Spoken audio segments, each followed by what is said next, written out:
Selamat datang di channel Cerita Cinta. Channelnya cerita cinta romantis. Sebelum lanjut mohon dukungannya dengan like dan subscribe dulu. Gairah dan pelarian cinta, bagian 11. Persiapan pernikahan penuh cinta.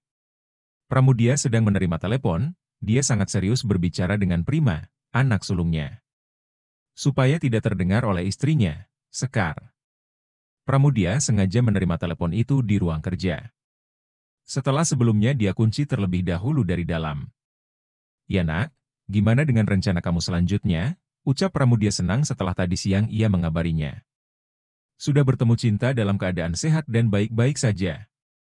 "Begini Pak, Prima nanti akan yang menjadi wali nikahnya.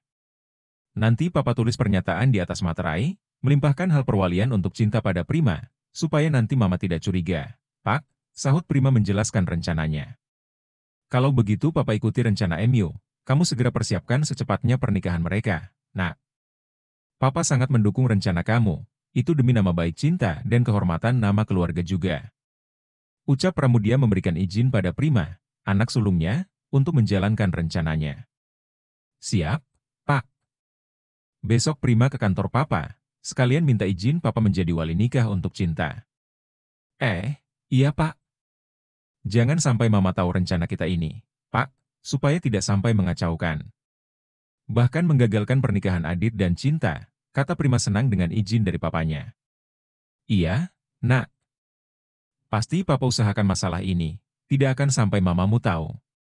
Kau tahu sendiri kan gimana dengan Mama. Dan itu nanti biar Papa yang urus Mama," sahut Pramudia mengiyakan perkataan Prima. "Oke, Pak. Kalau begitu rencana kita fix, ya. Besok malam rencananya Adit dan Cinta nikah siri dulu. Yang akan menikahkan mereka yaitu Kyai Munawar pimpinan Ponpes As-Salam. Yang juga kenalan Prima," ucap Prima di seberang telepon sana. "Iya nak, Papa akan memberi restu saja dari sini. Semoga pernikahan mereka sukses, tanpa ada gangguan pihak lain," sahut Pramudia. "Itu saja, Pak. Nanti Prima kabari lagi ya. Assalamualaikum." Suara Prima mengakhiri obrolannya dari seberang telepon sana. "Waalaikumsalam," jawab Pramudia. Pramudia sedikit lega, setelah mendengar langsung penjelasan Prima. "Walaupun hanya melalui sambungan telepon, semoga rencana ini merupakan jalan terbaik buat kebahagiaan anakku," gumam Pramudia. "Papa mendoakan yang terbaik buat kebahagiaanmu, nak. Semoga pemuda itu pilihan yang tepat untuk membimbing kamu. Papa sejujurnya berat melepaskanmu. Tetapi Papa yakin, Adit orang yang bisa Papa percaya. Cinta, Papa kangen kamu, nak." Ucap Pramudia membatin dalam hati. Tanpa terasa, air mata Pramudia menetes bila mengingat Cinta. Anak bungsunya yang selama ini ia selalu manjakan. Tok, tok, tok. "Pak, Papa. Kamu di dalam Pak?" seru istri Pramudia memanggil-manggil nama suaminya. Suara seruan istrinya, seketika mengagetkan Pramudia dari rasa kangennya pada Cinta. Supaya tidak menimbulkan kecurigaan dari istrinya, Pramudia segera menyahut. "Iya Mam, sebentar," sahut suaminya dari dalam. Kemudian ia menuju ke arah pintu, dan segera membukanya. "Kenapa kamu, Pak? Kok matamu berkaca-kaca gitu? Ada masalah apa?" tanya Sekar setelah melihat suaminya sedih. "Papa cuma kangen sama Cinta. Papa teringat sama dia," jawab suaminya sedih. Sekar sempat kaget saat suaminya mengucapkan kata Cinta. Ternyata di matanya juga berkaca-kaca saat mendengar nama Cinta. "Maafin Mama, Pak. Mama yang bikin semua ini jadi kacau," sesal Sekar lesu. Tanpa air matanya keluar dari sudut matanya, yang telah beberapa hari ini selalu menetes jika ia mengenang Cinta. "Sudah Mam, Papa tahu sebetulnya tujuan dan niat Mama itu baik. Tetapi mungkin salah kita, Mam. Terlalu mengekang Cinta dan memaksakan kehendak kita padanya. Harusnya kita tidak membeda-bedakan kasih sayang kita dengan kakak-kakaknya," kata Pramudia mencoba menenangkan Sekar. "Iya, Pak. Mama baru menyadarinya sekarang. Mama malu sama Cinta, Pak. Walaupun masih terdapat rasa kecewa, karena ia telah salah dalam bergaul hingga ia hamil, Pak. Itu yang sampai sekarang Mama masih belum bisa menerima kesalahannya itu. Tapi, Mam. Biar bagaimanapun cinta tetaplah anak kita. Seberapa besar kesalahannya, semestinya kita bisa memaafkannya. Bukan malah sebaliknya, ucap Pramudia sedih. Sekar diam dan tidak lagi melanjutkan omongannya. Lantas ia melangkah keluar dari ruangan kerjaku. Duh, susah juga punya istri keras kepala seperti Sekar. Mesti sabar dan lembut untuk bisa menaklukkan hatinya. Papa sebenarnya kasihan padamu, Mam, yang terlalu keras dalam memikirkan semua ini. Kamu terlalu keras memikirkan keluarga ini yang seharusnya menjadi tugasku sebagai kepala keluarga, bukan malah sebaliknya, pikir Pramudia dalam hati. Sementara itu di Bungalau. Sepulang mereka dari acara makan malam, semakin menimbulkan chemistry yang mulai terjalin antara Adit dan Cinta. Cinta sudah bisa tersenyum lebar, bahkan tertawa mendengar candaan bernada godaan Adit. Komunikasi keduanya sudah semakin mencair. Adit sedikit demi sedikit bisa mengubah cara pandang dan berpikir Cinta. Gadis yang awalnya hanya memandang segala sesuatunya itu terletak dari materi dan kemewahan yang selama ini ia rasakan. Gadis itu sekarang sudah bisa membuka diri untuk belajar hidup sederhana. Belajar untuk menjadi pribadi yang santun, yang bisa menghargai semua orang. Tanpa menilai status sosial orang tersebut.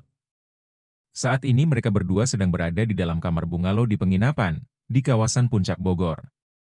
Kedua insan itu sesekali saling bercanda sambil menonton acara TV. Cinta, sebaiknya segera kita cari rumah kontrakan saja ya. Sepertinya nggak pantas kita terlalu lama tinggal di sini. Kebetulan aku ada teman yang mempunyai rumah kontrakan, yang cocok untuk kita tempati nantinya, ucap Adit pada Cinta. Iya Mas, Cinta serahkan semua kepada Mas. Tolong ajari Cinta, mencari kebahagiaan dalam kesederhanaan. Cinta ingin meninggalkan semua kemewahan yang selama ini membuatku terlena. Cinta ingin belajar hidup sepertimu, Mas. Di mata Adit, Cinta tidak tampak lagi seorang gadis yang angkuh dan sombong. Di hadapannya adalah gadis yang lugu, polos yang ingin mencari kebahagiaan dan kebebasannya. Apakah kamu siap nantinya hidup pas-pasan, dengan mengandalkan gaji seorang supir sepertiku? Tanya Adit serius mengulangi perkataan Cinta. Cinta mengangguk yakin. Lalu ia menggenggam erat tangan Adit, kemudian ia menjawab. Asalkan Mas Adit terus mendampingiku. Cinta yakin akan bisa melewatinya. Cinta pasti bisa belajar untuk itu, Mas. Kalau begitu, kita check out sekarang, cetus Adit cepat. Dibukanya pintu kamar dengan sigap. Kita harus segera mencari rumah kontrakan untuk kita. Kau tidak keberatan menalangi dulu biayanya kan, Mas? Tanya Cinta tersipu. Tadi pagi aku sempat menelepon teman-temanku, dan memesan sarapan pagi. Peraturan pertama, sahut Adit tergelak riang. Jangan pernah menghitung semua kebaikan seseorang dengan rupiah. Cinta mengangguk malu-malu, ketika mereka melangkah keluar kamar. Sekali lagi Cinta menoleh menatap Adit. Mas Adit, desahnya perlahan. Dalam perjalanan nanti, sempatkan mampir di perkampungan kumuh ya. Cinta menunduk, menjulurkan kantong plastik dalam genggamannya. Aku ingin menyumbangkan kebaya pengantinku ini. Pasti banyak calon pengantin yang membutuhkannya, karena tidak mampu membeli busana pernikahan. Mereka bisa mengenakannya bergantian. Malam itu Adit dan Cinta check out dari penginapan tersebut. Tujuan mereka adalah mencari rumah kontrakan. Adit yang sejak kemarin sore sudah meminta anak buahnya mencarikan rumah kontrakan sederhana di daerah perkampungan. Tak sampai sehari, sudah mendapatkan rumah kontrakan tersebut, dan sudah ia bayar untuk setahun ke depan. Sebelum mereka mencapai tempat tujuan yang dimaksud, mereka sempat mampir dulu di perkampungan, di pinggiran Kali Ciliwung. Kampung yang sering terdampak banjir, jika terjadi curah hujan yang intensitasnya sangat lebat dan deras. Belum lagi kiriman hujan dari Bogor. Dan yang ikut memperparah adalah, banyaknya sampah yang ada di Sungai Ciliwung. Mereka berdua turun ke perkampungan itu. Dan setelah bertemu dengan ketua RT setempat, Cinta langsung menyerahkan kantong plastik itu kepada Bu RT, dan diterima dengan baik oleh Bu RT. Akhirnya kebaya pengantin itu sirna juga ya, Mas Adit. Semoga saja kebaya pengantin itu bermanfaat untuk warga sini, untuk orang yang akan melaksanakan pernikahannya, ucap Cinta lega. Iya, lega ya, Cin. Semoga juga itu membuang kekesalan, dan sakit hatimu kepada mamamu. Karena biar bagaimana dan sampai kapanpun orang tua itu tetaplah orang tua kita. Jangan sampai kamu durhaka kepadanya. Karena surga itu berada di telapak kaki ibu, sahut Adit menambahi omongan Cinta. Iya mas, tapi untuk saat ini Cinta belum siap bertemu mama. Terima kasih ya, mas. Karena selalu mendukung dan memberi semangat buat Cinta. Sama-sama. Dah, yuk kita pergi sekarang, jawab Adit senang. Akhirnya mobil merci yang dikendarai Adit mulai membelah ibu kota. Dan pada saat mereka melewati komplek perumahan, Cinta meminta untuk mampir terlebih dahulu ke rumah Prima. Adit sempat kaget atas permintaan Cinta, yang ingin mampir dulu ke rumah kakaknya. Soalnya Dewi Savitri adalah teman satu kelasnya saat masih di SMA di Surabaya. Tetapi karena ia tidak ingin menimbulkan kecurigaan Cinta, ia akhirnya menurut. Yuk, mas turun. Ajak Cinta dengan senyum sumringah. Ya bentar, kamu duluan saja. Mas mau nanya-nanya teman mas dulu, ada nggak rumah yang sedang kosong di daerah mereka? Ucap Adit beralasan. Ya udah, Cinta duluan ya, Mas Adit. Tapi jangan lama-lama ya, ucap Cinta sopan. Oke, siap, sahut Adit sambil mengacungkan jempol kanannya. Tetapi begitu Cinta sudah keluar dari mobil, Adit buru segera chat WA dengan Prima. Mas Prima, nanti bilangin istri lu, pura-pura nggak kenal gue ya. Cinta nanti curiga kalau sampai Dewi keceplosan, jika ia berteriak histeris. Iya, Cinta sudah masuk rumah tuh. Nanti lu jangan masuk dulu, biar gue ngomong dulu sama istri ya, ntar kalau aman gua WA lu. Dit, situasi aman terkendali. Lu buruan ke sini, biar Cinta nggak curiga. Siap endan, balas Adit singkat dan memberikan emotikon tertawa. Segera Adit turun dari mobil, dan segera menuju pintu masuk rumah Prima. Saat Adit sudah berada di depan pintu, dia mengucapkan salam terlebih dahulu, baru kemudian masuk. Dewi Savitri sempat geleng-geleng kepala, setelah mengetahui Adit yang telah membawa kabur Cinta. Walaupun itu bukanlah keinginan pemuda itu. Cinta dengan senang, memperkenalkan kakak iparnya atau istri Prima kepada Adit. Mas Adit. Kenalin mas, ini Mbak Dewi, istri Mas Prima, ucapnya pada Adit. Iya mbak. Adit, kata Adit memperkenalkan diri. Kalau saja saat itu tidak ada Cinta, mungkin ia dan Dewi akan tertawa terbahak-bahak. Tetapi ia bisa menahan itu supaya tidak menimbulkan kecurigaan Cinta padanya. Wah ganteng, Cin, calon suami kamu. Andai saja Mbak belum menikah dengan masmu, Mbak juga mau kalau calonnya seperti Mas Adit ini, hahaha. Ucap Dewi menggoda Cinta adik iparnya. Dewi tertawa lebar, sementara Adit dan Prima hanya tersenyum, mendengar candaan Dewi tersebut. Ih, Mbak Dewi. Gak boleh dong, Mbak. Mbak Dewi kan sudah punya Mas Prima, sahut Cinta pura-pura marah dan cemberut. Wah, Dit. Kayaknya Cinta beneran cinta sama kamu. Hehe, goda Dewi.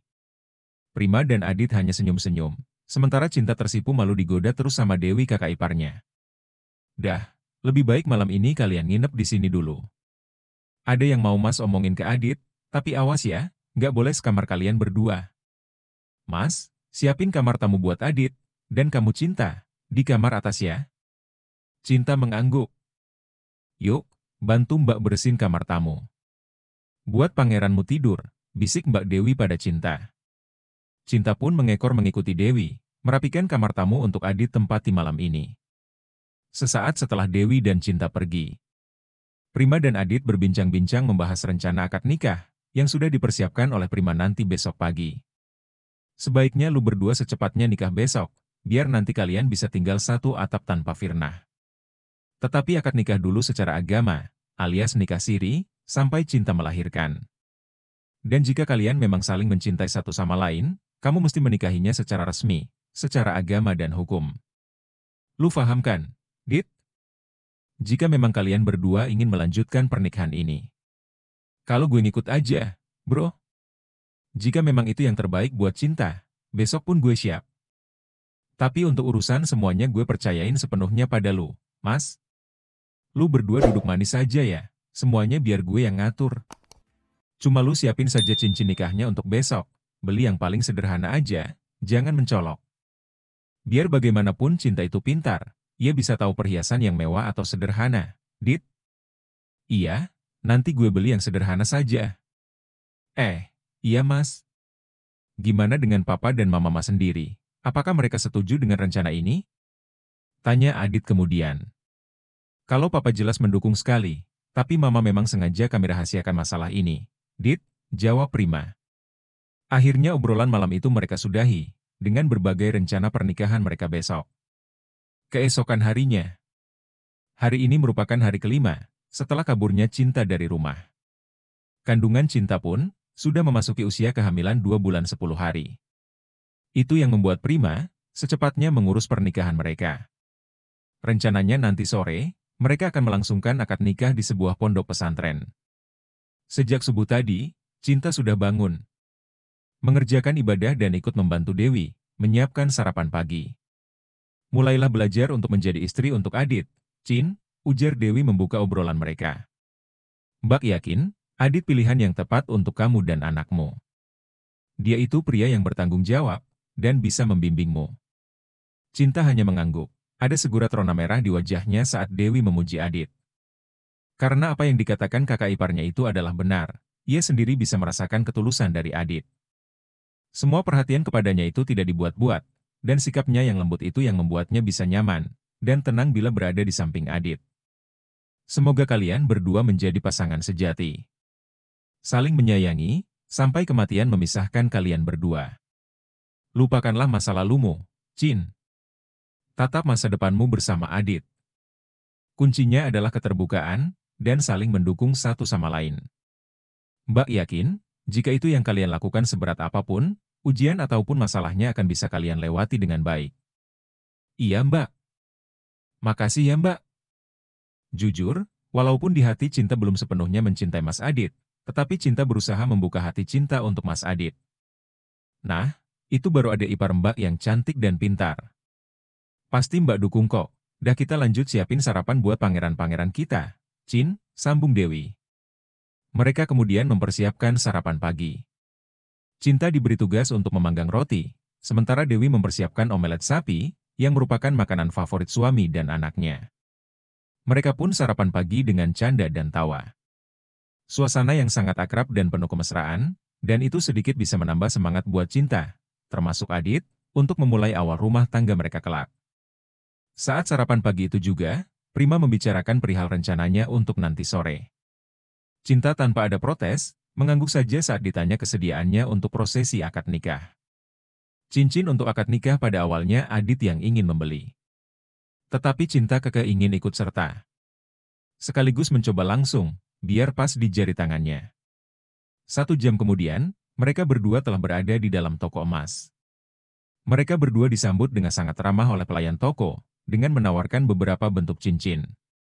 Udah kalau begitu kami ambil yang ini saja. Gimana kamu suka sayang? Ucap Adit. Lalu ia menoleh ke Cinta meminta pendapatnya. Iya yang ini saja. Aku suka sekali sama cincinnya, sahut Cinta senang. Ada seraut kebahagiaan di wajah Cinta.